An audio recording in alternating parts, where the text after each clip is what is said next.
Good afternoon. मागच्या लेक्चरमध्ये आपण पाहिलं होतं पोस्टनेटल एन्व्हायरमेंट, प्रसूतीनंतरचे वातावरण.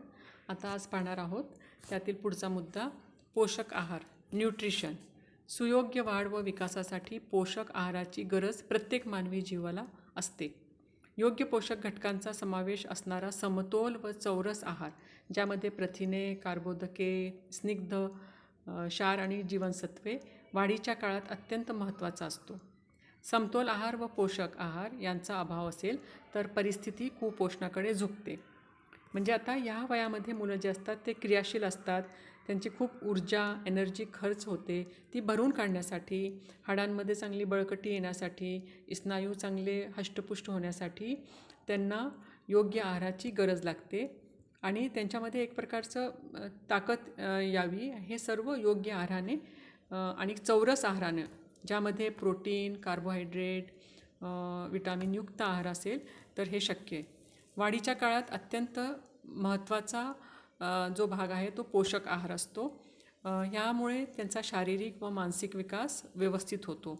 समतोल आहार व पोषक आहार यांचा अभाव असेल तर माल न्यूट्रिशनकडे, कुपोषणाकडे परिस्थिती जाते आणि त्या आहारामध्ये दूध, दुधाचे पदार्थ, मोड आलेले कडधान्ये, स्वच्छ वातावरण इत्यादी असणं महत्त्वाचं आहे. कुपोषण. आता उपासमार, पोषक घटकांचा अभाव आणि अन्नाचे पचन होण्याची क्षीण क्षमता ही कुपोषणाची काही कारणे आहेत. कुपोषणामुळे वाढ खुंटते, प्रकृती खराब होते, रक्तक्षय, रात आंधळेपणा, क्वाशिओरकोर, मॅरेस्मस अशा रोगांना बालके बळी पडतात. आता ह्याच्यामध्ये कुपोषणामुळे एकतर बाळाची शारीरिक वाढ खुंटते. रात आंधळेपणा म्हणजे ह्याच्यात अंधारात दिसत नाही. दुसरं क्वाशिओरकोर म्हणजे प्रोटीनच्या कमतरतेमुळे होते आणि ह्याच्यामध्ये मून फेस आणि पोट पुढे जातं. मॅरेस्मसमध्ये सगळ्या पोषक घटकांची कमी झाल्यावर हा प्रकार होतो आणि जर प्रोटीनची कमतरता असली तर आणि विटामिन आणि सगळ्याच्या तर सगळ्याच शरीरावर त्याचा दुष्परिणाम होतो.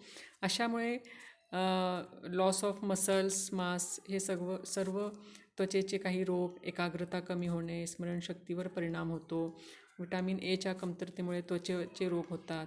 तर अशामध्ये मुलांना कोशिंबीर, डाळी, दुधांचे पदार्थ, अंडी वगैरे खाऊ घालणं खूप महत्त्वाचं असतं.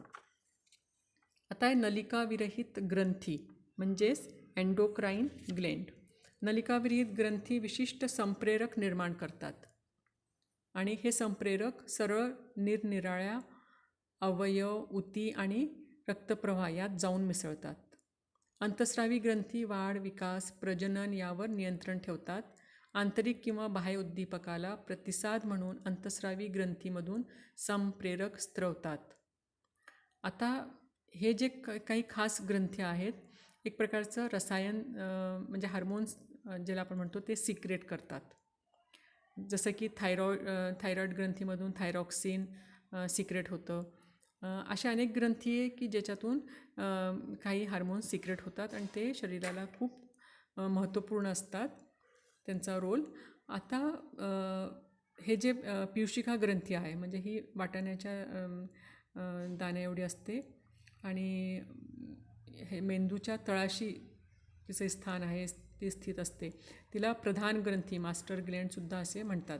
पियुषिका ग्रंथी इतर सर्व ग्रंथींचे कार्य कंट्रोल करत असते आणि थायरॉक्सिन ग्लँड जी आहे त्या गळ्यामध्ये स्वरयंत्राजवळ स्थित असते आणि मेटाबॉलिझम आपलं जे आहे, मेटाबॉलिझम चयापचय क्रियेवर कंठस्थ ग्रंथीचं नियंत्रण असतं. आणि पॅराथायरॉइड ग्रंथी जी आहे ती शरीरातील कॅल्शियम या क्षाराचा समतोल राखते. आणि ॲड्रिनल ग्लँड जी आहे ती इमर्जन्सीला आणीबाणीच्या प्रसंगातील क्रियांसाठी रिस्पॉन्सिबल असते. तसंच पँक्रियास म्हणजे या प्रमुख अंतस्रावी ग्रंथी आहेत, या ज्या आहेत त्या पँक्रियास म्हणजे स्वादुपिंड ही ग्रंथी पचनसंस्थेतील ग्रंथी आहे आणि रक्तातील साखरेची पातळी नियंत्रित ठेवण्याचे काम ही ग्रंथी करते. टेस्टीज आणि ओव्हरी या दोन्ही लैंगिक ग्रंथी आहेत. याला रिप्रोडक्टिव्ह ग्लँडसुद्धा म्हणतात. यापैकी रेतपिंड म्हणजे टेस्टीज पुरुषांमध्ये असतात व अंडाशय म्हणजे ओव्हरी जी आहे ती फिमेल स्त्रियांमध्ये असतात. या दोन्ही ग्रंथी प्रजनन पेशींच्या वाढ व विकासाला जबाबदार असतात.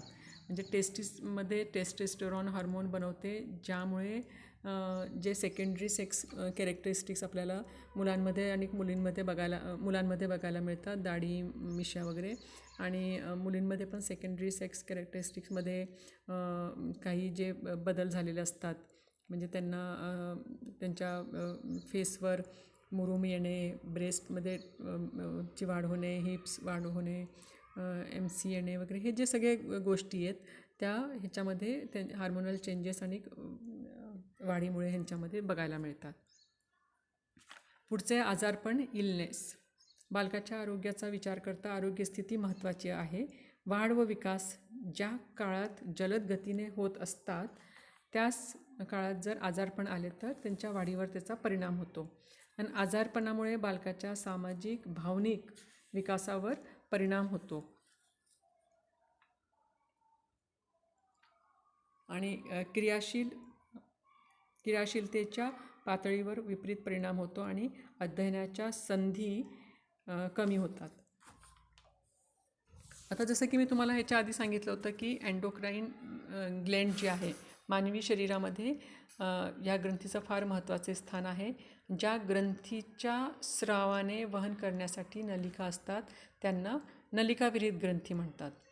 आणि ह्यांच्यातले जे अंतःस्राव असतात, म्हणजे जे इंटरनल सिक्रेशन ज्याला आपण म्हणतो, यामधील घटकाला आपण हार्मोन म्हणतो.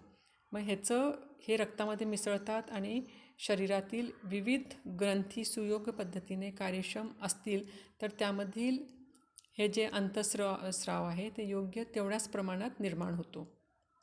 आणि अंतःस्राव कमी किंवा अधिक प्रमाणात निर्माण होण्याचे शरीराच्या कार्यावर विपरीत परिणाम होतो. बालकामध्ये शारीरिक व मानसिक विकासाच्या दृष्टीने ह्या ग्रंथीचे कार्य जे आहेत खूप महत्त्वाचे असतात. आणि एंडोक्राईन जी ग्लँड आहे त्या ग्रंथीमुळे मज्जासंस्थेचे कार्य योग्य पद्धतीने घडते. आणि कारण ह्या ज्या ग्रंथीमधील जे स्राव आहे ते थेट रक्तात मिसळतात आणि त्यामुळे शरीराची जीव रासायनिक स्थिती कायम ठेवण्यास मदत मिळते. आणि थायमस व पिनियल ग्रंथी ज्या आहेत या बालग्रंथी म्हणून ओळखल्या जातात. यांचा स्राव प्रमाणापेक्षा अधिक असेल तर बालकाचा सर्वसामान्य शारीरिक व मानसिक विकास घटतो व बालक मोठे झाले तरी पोरकट म्हणजे लहान मुलांसारखंच त्याचं वागणं असतं. तर ह्या ग्रंथीमध्ये जर काही म्हणजे ह्या ग्रंथीमुळे पण होतं आणि त्यामुळे बालकाला निरोगी ठेवणं खूप महत्त्वाचं आहे. आणि आजारपण असलं तर मग बालक त्याची वाढ व्यवस्थित होत नाही. आणि वाढ जर व्यवस्थित झाली नाही तर ह्याचा विकासावर म्हणजे प्रत्येक विकासावर सामाजिक, भावनिक, त्याचबरोबर सामाजिक, भावनिक, शारीरिक इत्यादी विकासांवर विपरीत परिणाम होतो त्याचा. शारीरिक दोष. आता वेगवेगळ्या कारणांमुळे शारीरिक स्थिती उद्भवते. काही दोष जन्मापासूनच असतात, त्याचे पुढे गंभीर परिणाम होऊ शकतात, तर काही दोष जन्मानंतर गंभीर आजारी स्थितीमुळे निर्माण होतात. कुपोषणामुळे किंवा एखाद्या अपघातामुळेही निर्माण होतात काही दोष.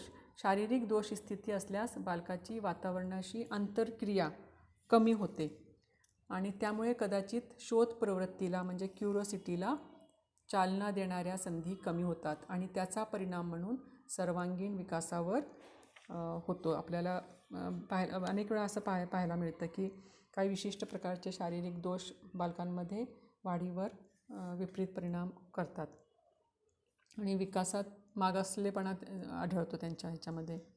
म्हणजे आंधळेपणा, बहिरेपणा, पांगळेपणा इत्यादी जन्मजात दोष काही बालकांमध्ये असू शकतात. किंवा काही इंद्रियांमध्ये काही दोष असू शकतात, म्हणजे हृदयाच्या झडपेमधील किंवा फुफ्फुसामधील दोष हे असू शकतात. पण किती तीव्रतेने ते आहेत यावर त्याचे दुष्परिणाम डिपेंड असतात. सर्वसामान्य मुलांमध्ये त्याची शारीरिक स्थिती नसल्याने त्यांना कारक विकास, सामाजिक विकास, भाषिक विकास यामध्ये अडथळे येतात. आणि विकासाची सर्वसामान्य पातळी त्यांना गाठण्यासाठी खूप प्रयत्न करावे लागतात.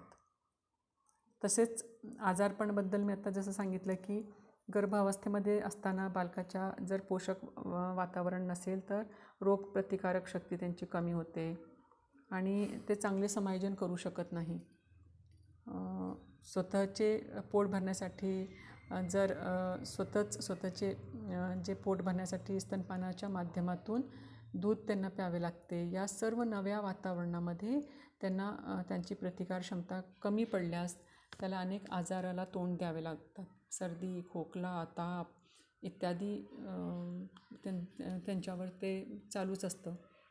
आणि बरेच वेळा आपण पाहतो आहे की पेलेग्रा, रिकेट्स वगैरे जे ते आजार होतात त्यांना.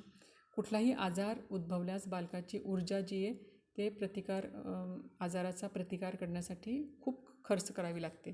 परिणामी त्यांचे इतर विकास जे आहेत ते मागे पडतात.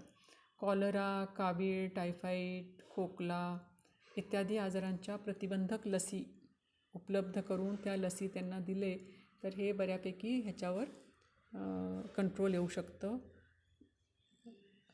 तर आज आपण पाहिलं बालकांच्या विकासावर परिणाम करणारे घटकांमध्ये अनेक कुपोषण, नलिकाविरहित ग्रंथी, आजारपण, शारीरिक दोष. पुढचं एक आहे विश्रांती, झोप आणि व्यायाम, रेस्ट, स्लीप अँड एक्सरसाइज. तर शरीराचे कार्य सुरळीत चालण्यासाठी आवश्यक झोप मुलांना पाहिजे 12 ते 14 तास आणि शांत झोप लागली पाहिजे 6 महिन्यापर्यंतच्या बाळांना. जर पुरेशी नसेल तर त्यांना थकवा जाणवतो, त्यांची ऊर्जा कमी होते आणि वर्तन विस्कळीत राहते. ते आजारही होऊ शकतात. उत्तम वाढ व विकासासाठी व्यायामही तितकाच महत्त्वाचा असतो. त्यांना व्यायामाची सवय लावायला हवी. निरोगी, क्रियाशील आणि अनुकूलन करणारे परिस्थितीशी जुळून घेणारे असले पाहिजे. त्यांचे अनुकूलन करणारे, परिस्थितीशी जुळून घेणारे असते काही जे बालक, तर त्यांना हे सर्व ॲडजस्ट करायला सोपं जातं. नाहीतर झोप पूर्ण नाही झाली तर चिडचिड होते आणि त्यांचा मेंदूच्या विकासासाठी पण हे खूप महत्त्वाचं आहे झोप. संस्कृती शेवटचं आहे. संस्कृती हे एक व्यापक संज्ञा आहे आणि ज्यामध्ये कुटुंब, वातावरण, सभोवतालचे सामाजिक वातावरण, मूल्य यांचा समावेश होतो. संपूर्ण जगात संस्कृतीचे विविध नमुने आढळतात. म्हणजे भौगोलिक स्थान, आर्थिक, सामाजिक स्तर, विविध धर्म यानुसार भिन्न संस्कृती आढळते. त्यानुसार बालसंगोपनाच्या पद्धतीमध्ये ते प्रतिबिंबित होते.